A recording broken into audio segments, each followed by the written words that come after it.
ज्ञान के अधिकारी पवित्र आत्माओं, आज हम मानव जीवन को सुंदर, सरल, सहज, स्वस्थ, समर्थ, समृद्ध और सफल बनाने की कुछ विशेष बातों पर चर्चा करेंगे। मानव जीवन के अंदर अनिष्टों में सबसे पहले वेद में चर्चा आती है अन्नमिवामः। कहते हैं जो रोग हैं, जो बीमारियां हैं, ये मानव जीवन के लिए सबसे बड़ी खतरा है।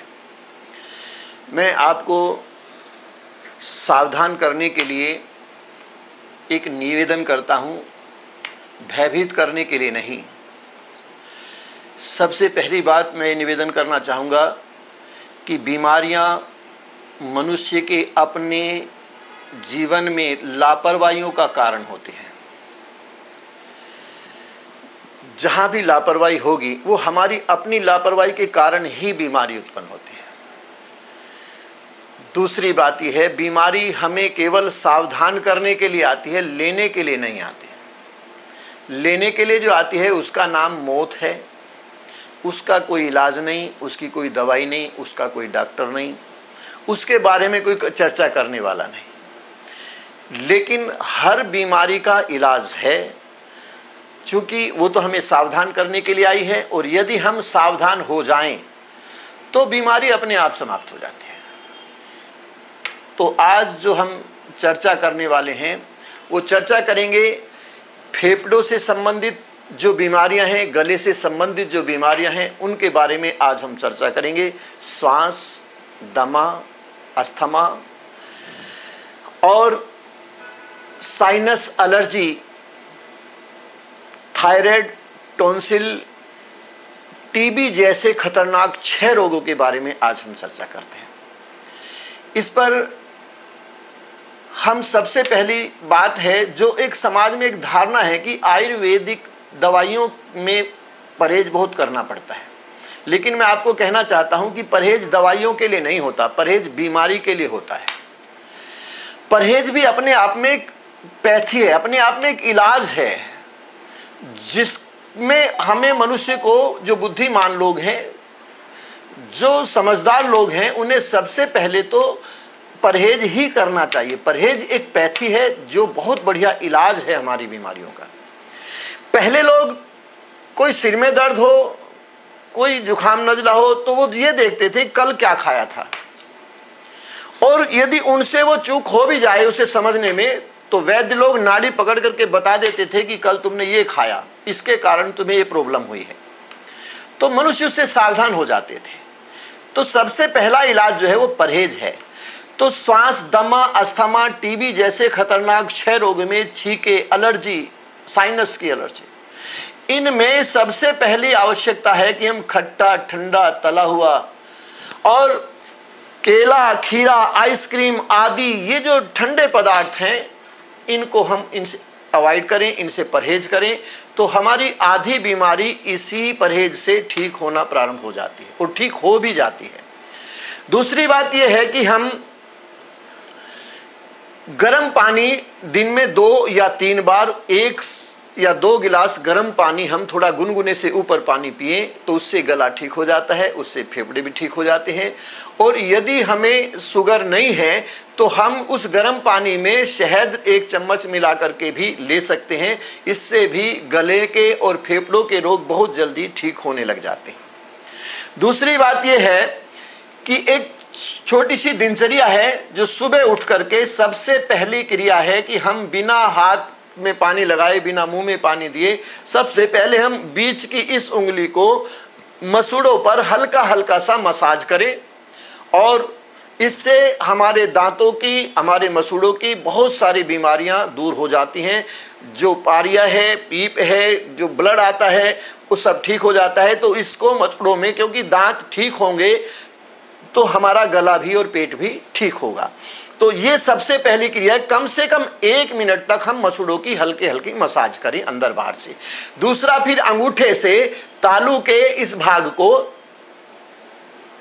थोड़ा दबा करके हल्का सा ऐसे हम रगड़ दें तो यहाँ पर जमा हुआ जो कफ है वो बाहर निकल जाएगा। तो ये इसे दबाने से हमने बहुत से पेशेंट ठीक किए हैं जिनको साइनस है, एलर्जी है, जुखाम, नजला है, तो इस भाग को ऐसे हम दबा करके हल्का सा उस भाग को रगड़ दें। तो ये काम हम सुबह उठते ही सबसे पहली क्रिया हमारी ये होनी चाहिए कि बीच की अंगुली से मसूड़ों पर हल्का हल्का मसाज और अंगूठे से तालू भाग को ऊपर दबा करके इसको रगड़ दें और वो जो कफ पीप वगैरह निकले उसको थूक करके कुल्ला करके गर्म पानी पिए। तो ये गर्म पानी पीने से और उसमें यदि शहद डाल लें तो हमारा बढ़ा हुआ फैट भी ठीक होता है, कम होता है और इससे गले के रोग ठीक हो जाते हैं। थायराइड है, टॉन्सिल है, वो गर्म पानी और शहद मात्र से भी थायराइड और टॉन्सिल जैसे रोग ठीक होने लग जाते हैं। दूसरी बात यह है, खट्टा ठंडा तला हुआ हमारे अस्थमेटिक जितने भी रोग हैं, साइनस है, एलर्जी है, छींके हैं, सूजन है, उन सब को ये खट्टा ठंडा तला खाने से वो रोग बढ़ जाते हैं। तो इसलिए हम उसका विशेष ध्यान रखें। तीसरी बात यह है कि गर्म पानी में हम इलायची भी डाल सकते हैं, उससे भी हमारे बहुत प्रकार के रोग ठीक होते हैं। और सुबह शौच आदि जाने से पहले हम गुनगुना पानी, थोड़ा गर्म पानी पिए, 2 गिलास 3 गिलास। उसके बाद शौच से निवृत्त होकर के हम 2-3 गिलास गर्म पानी और पिए, उसमें पहले इलायची उबाल लें। तो उस पानी को पी करके हम वमन कर दें, उल्टी कर दें। तो उस वमन करने से हमारे अंदर का जो पित्त है और कफ है वो निकल जाएगा। तो बुखार आदि के जो रोग हैं, ज्वर है, पित्त से संबंधित जितने भी रोग हैं वे इससे दूर होते हैं। लेकिन मुख्य बात यह है कि उस गर्म पानी पीकर उल्टी करने से वो कफ निकल जाता है। तो कफ हमारे शरीर के अंदर, फेफड़ों के अंदर, चेस्ट के अंदर जितने भी विकार हैं उन सबको दूर करने में हमारी मदद करता है। तो गर्म पानी पी करके हम उसे निकाल दें। एक छोटी सी क्रिया मैं बताता हूं कि इसको हमने ENT स्पेशलिस्ट क्रिया का नाम दिया है, जिसमें कुछ क्रियाएं हैं। नाक, कान और गले के रोग इससे ठीक होते हैं। तो आपके सम्मुख में एक बार ये क्रिया करके बताता हूं। ध्यान ये रखें कि हम दोनों हाथों को जैसे जोड़ते हैं ऐसे करके नाक पर हल्का हल्का सा मसाज करते हुए सांस को अंदर भरते जाएं। ये भरा और फिर ऐसे ही मसाज करते हुए सांस को छोड़ देंगे।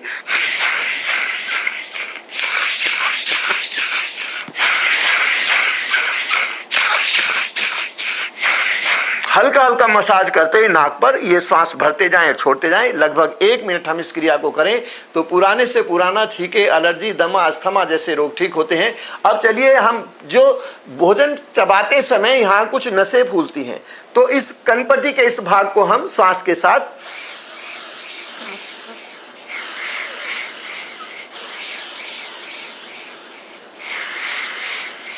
लगभग 1 मिनट हम इस भाग को यहाँ ये दबाएं और पूरे चेहरे पर भी हम हल्का हल्का सा मसाज कर सकते हैं श्वास को भरते हुए। अब आप देखिए, चेहरे पर हल्का सा मसाज करने से चेहरे पर जो रौनक है, जो शाइनिंग है वो आती है। फिर कान के दोनों तरफ वी शेप में दोनों उंगलियों करके कान के दोनों तरफ हम ये हल्का हल्का सा मसाज करेंगे श्वास के साथ।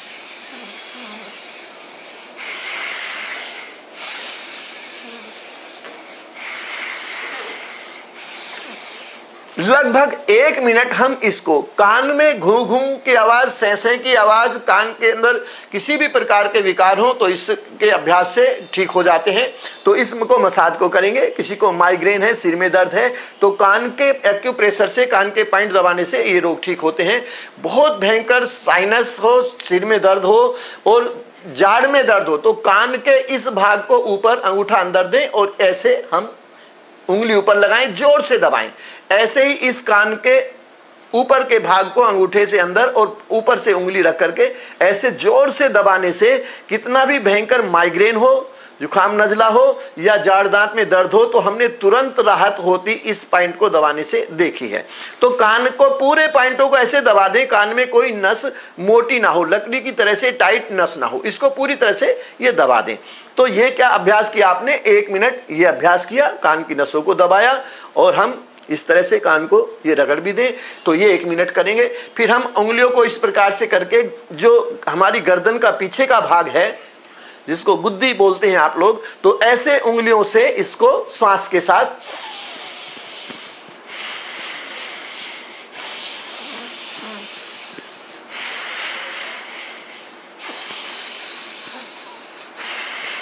ये 1 मिनट लगभग हम गर्दन के पीछे वाले भाग को दबाएंगे। इससे सर्वाइकल स्पॉन्डिलोलाइटिस, साइनस, एलर्जी, तो ये रोग हमारे ठीक होते हैं। इससे अगला एक अभ्यास हम करेंगे, कान को बाएं कंधे से बाएं कान को लगाने का प्रयास करें। धीरे धीरे दाहिने कान को दाहिने कंधे से लगाने का प्रयास करें। इसमें ध्यान रखना है कि कान को कंधे के पास ले जाना है, कंधे को ऐसे कान के पास नहीं लाना। तो कंधों को वहीं रखना है और आपने कान को कंधे के पास तक ले जाने का प्रयास करें। धीरे धीरे दाहिने कान को दाहिने कंधे से लगाने का प्रयास करें। ये फिर हल्का सा गर्दन को पूरा गोलाई में घुमाएं। जिनको सर्वाइकल है, कमर में दर्द है, वो गर्दन को आगे नहीं झुकाएं, पीछे सभी घुमाएं गर्दन, क्लॉकवाइज, एंटी क्लॉकवाइज। ये अभ्यास करेंगे। तो ये अभ्यास करने मात्र से हमारा जो इतना ऊपर का भाग है, ये भाग पूरी तरह से पूरा चेतन हो गया है, सजग हो गया है और ऊर्जावान हो गया है। तो प्राण के साथ ये छोटी सी क्रियाएं हमारे नाक, कान और गले के रोगों के लिए ये बहुत ही कारगर, और हमने इन पर बहुत परीक्षण किए हैं, बहुत तजुर्बा इसका हमने देखा है। तो बहुत सारे पेशेंटों पर हमने इसका प्रयोग किया है, तो इससे ये रोग लगभग ठीक होने शुरू हो जाते हैं।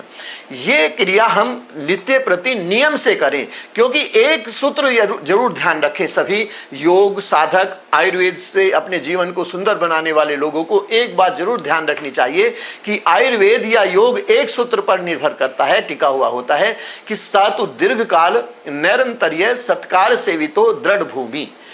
कि हम कोई भी क्रिया, कोई भी अभ्यास करें तो दीर्घ काल तक करें, लेकिन दीर्घ काल तक करने का लाभ तब है जब हम उसको निरंतर करें। ऐसा नहीं कि एक दिन किया, 4 दिन छोड़ दिया, लंबे समय से हम ऐसे ही करते चले आ रहे हैं। लंबा समय तो हुआ लेकिन निरंतर नहीं हुआ, इसलिए कोई लाभ नहीं होगा।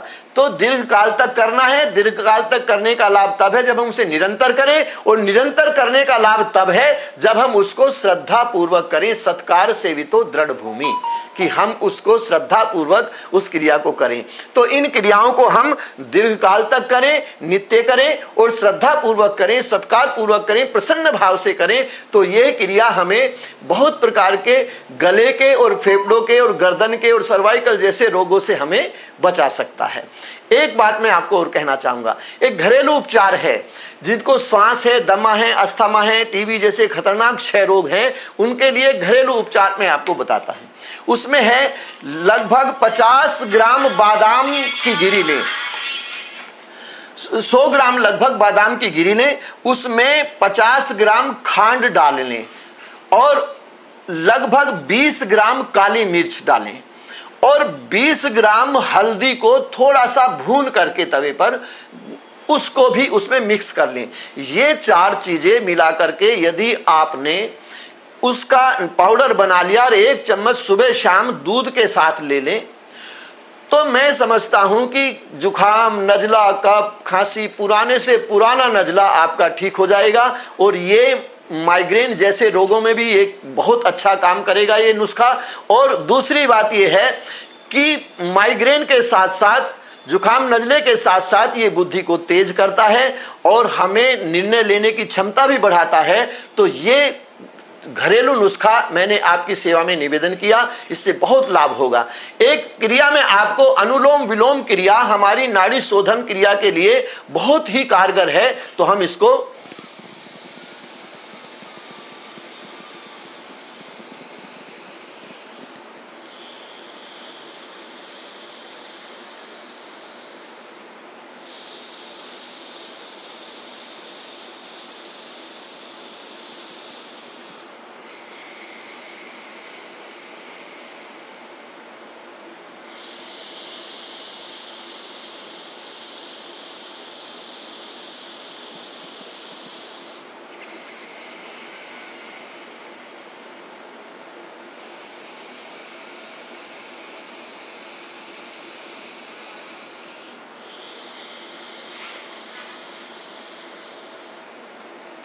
इसमें ध्यान रखने की जरूरत इस बात की है कि हम बाईं नाक से श्वास को अंदर भरने की प्रक्रिया को प्रारंभ करेंगे, तो बाईं नाक से करेंगे।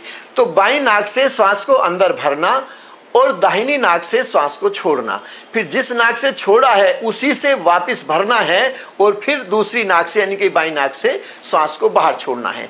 एक और ध्यान रखने की बात यह है कि जितना लंबा समय बाईं नाक से श्वास को भरने में लगा उतना ही समय श्वास को छोड़ने में दाहिनी नासिका से लगाना चाहिए। जब इन दोनों में समय बराबर हो जाएगा तो लयबद्ध हो जाएंगे, एक संगीत सा प्रस्फुटित होने लगेगा और ध्यान की प्रक्रिया में आपका प्रवेश हो जाएगा।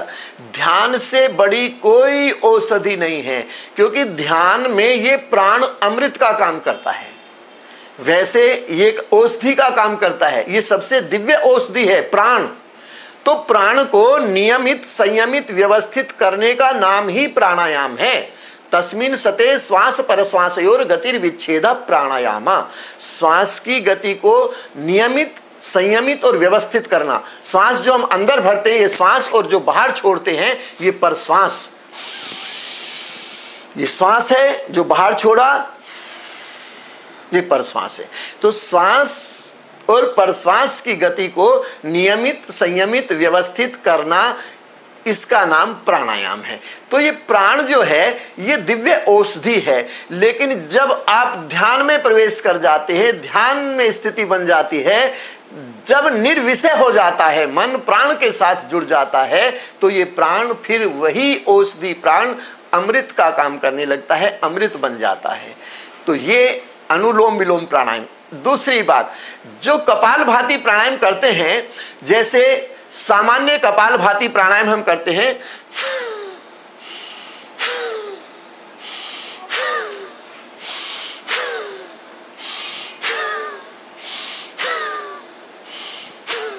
ये, लेकिन इसे टिक कर करना है, रुक कर करना, जल्दी जल्दी नहीं करना। हमें गिनती पूरी नहीं करनी, कोई जल्दीबाजी नहीं, टिक करके करना, स्थिर होकर के करना है।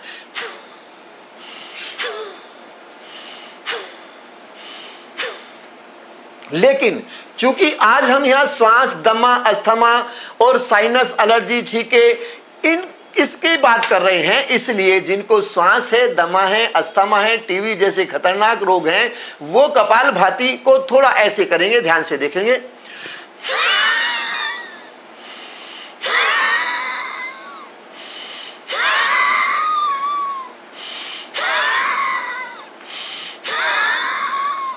ये फेफड़ों की आवाज है। तो इस प्रकार से हम फेफड़ों से आवाज आए तो फेफड़े क्लियर हो जाएंगे, गला बिल्कुल ठीक हो जाएगा। थायराइड और टॉन्सिल जैसे रोग इसी प्राणायाम से आप बिल्कुल ठीक कर सकते हैं। बस ध्यान रखें,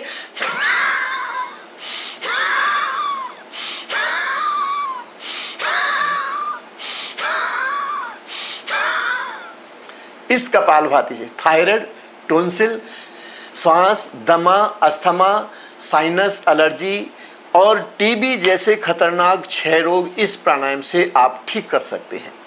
दूसरी बात, तो आप ये करेंगे।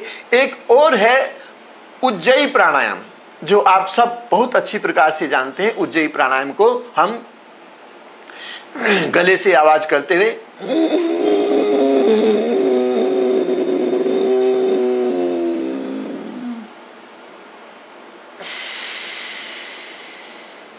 बाईं नासिका से श्वास को बाहर छोड़ना है। यह हुआ उज्जयी प्राणायाम। लेकिन हमने सबसे ज्यादा अनुभव किया है कपोत उज्जयी प्राणायाम पर। तो कपोत उज्जयी क्या है? जैसे कबूतर करता है घुटुरघु, तो उसका गला फूलता है, और वो जिस समय वो घुटुरघु करता है उस समय वो मस्ती में होता है, प्रसन्नता में होता है। तो वो प्रसन्नता को अभिव्यक्त करते समय घुटुरघु करता है। तो जो कबूतर की आवाज है उससे हमने प्राणायाम सीखा है। तो आप उस कपोत उज्जयी प्राणायाम को कैसे करेंगे, एक बार ध्यान से देखिए।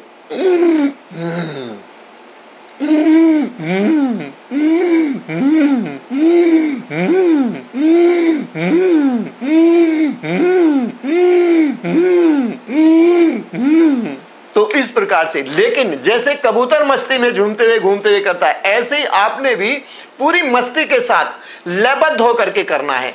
और इसी में यदि हम कपालभाति की मिलावट कर लें, क्योंकि मिलावट का जमाना है, लोग मिलावट से बड़े प्रभावित होते हैं, तो हमने भी मिलावट करने का प्रयास किया। तो इस कपोत उज्जयी प्राणायाम में हम कपालभाति मिलाते हैं। तो कैसे मिलाएंगे एक बार आप देखेंगे, उससे हमें डबल लाभ होगा। पेट के रोग भी ठीक होंगे और फेफड़ों के रोग भी, हमारे गले के रोग भी ठीक होंगे। तो ये क्या है, इसे देखेंगे एक बार।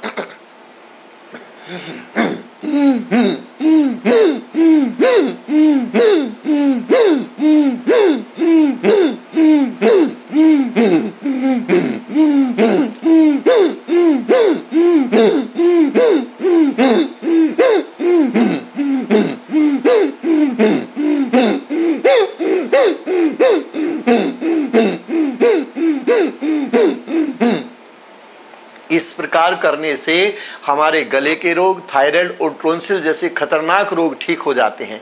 और मैं आपको एक निवेदन करता हूं, यदि 7 मिनट का अभ्यास आपने कर लिया इसको करते हुए, तो 7 मिनट के अभ्यास में केवल 7 दिन के अंदर थायराइड बिना किसी एलोपैथिक मेडिसिन के पूरी तरह से ठीक हो सकता है। बस आवश्यकता इस बात की है कि खट्टा ठंडा तला हुआ प्रयोग नहीं करेंगे। यदि थायराइड को ठीक करना है तो खट्टा ठंडा तला हुआ इसे अवॉइड करना ही पड़ेगा। नहीं तो धरती पर कोई दवाई ऐसी नहीं है जो खट्टा खाते हुए, ठंडा खाते हुए, तला हुआ खाते हुए आपके थायराइड को ठीक कर सकते हैं। और मैं आपको एक निवेदन करना चाहता हूं, थायराइड वैसे बहुत ठीक होने के हिसाब से बहुत जल्दी ठीक होने वाला रोग है, यानी कि बहुत सामान्य रोग है, लेकिन इसके परिणाम बहुत भयंकर होते हैं। ये जो थायराइड है, इससे व्यक्ति को डिप्रेशन तक की स्थिति बन जाती है। तो इसलिए थायराइड जैसे गले केवल खट्टा ठंडा तला हुआ खाने से और बहुत गर्म और बहुत ठंडा प्रयोग करने से गले के रोग हो जाते हैं। तो इस रोग से बचने के लिए हम हार्मोन्स खराब होने लगते हैं, व्यक्ति की स्थिति बहुत गड़बड़ हो जाती है।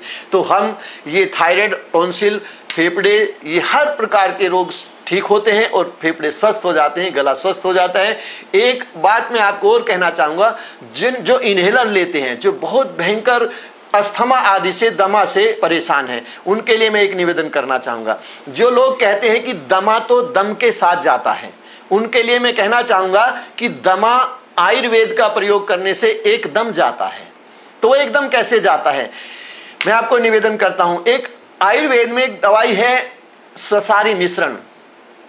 उस स्वसारी मिश्रण में हमने सीतोपलादी चूर्ण, तिलकुटा चूर्ण, प्रवाल पिष्टी, गोदंती, टंकण भस्म और लघु मालिनी और स्वर्ण बसंत मालती। यदि किसी को अस्थमा ज्यादा है तो वो 3 ग्राम तक स्वर्ण बसंत मालती डाल ले इसमें, और 3 ग्राम मोती पिष्टी डाल ले, तो उससे केवल 7 या 8 दिन के अंदर ही इन्हेलर जैसे प्रयोग कर रहे हैं वो छूट जाएंगे। और कोई भी स्टेरॉइड आपको प्रयोग नहीं करना पड़ेगा जो आपके जीवन को खराब कर सकता है।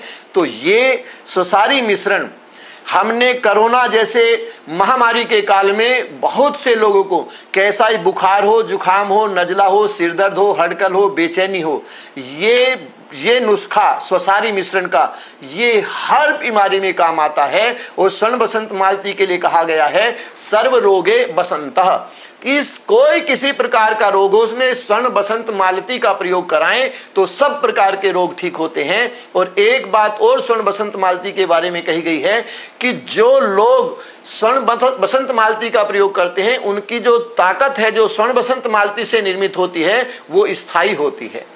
तो वो स्थायी ताकत यानी कि वो लंबे समय तक काम आने वाली ताकत होती है। इसीलिए श्वास, दमा, अस्थमा, टीबी जैसे खतरनाक 6 रोगों के लिए ये कुछ प्राणायाम की विधि मैंने आपको बताई है। और गर्म पानी का सेवन दिन में 2-3 बार जरूर करें, खट्टा ठंडा तला हुआ बंद कर दें। और ये आयुर्वेदिक औषधि का भी मैंने आपको बताया, घरेलू उपचार भी आपको मैंने बताया, और गर्म पानी में शहद का प्रयोग भी बताया। तो ये सेवन करने से हम पूरी तरह से फेफड़े और गलों को स्वस्थ कर सकते हैं। और स्वस्थ जीवन जीने से पता चलता है कि जीवन कितना महत्वपूर्ण है, कितना आनंदित है। तो जिस जीवन में न सार है, न सुगंध है, न प्रेम है, न प्रसन्नता है, वो जीवन किसी को अच्छा नहीं लगता। तो जीवन बहुत अच्छा है, बहुत सुंदर है। पता तभी चलता है जब हम रोग आदि से मुक्त होकर करके और उन्मुक्त होकर के, आनंदित होकर के जब जीवन को जीते हैं, तो मैं आप सब के लिए प्रभु से प्रार्थना करता हूं कि आप सब अपने जीवन के प्रति सजग हो और आप सभी स्वस्थ हो, आप सभी प्रसन्न हो, आप सभी आह्लादित हो। आप सबके उज्जवल भविष्य की मैं कामना करता हूं। ओम शम।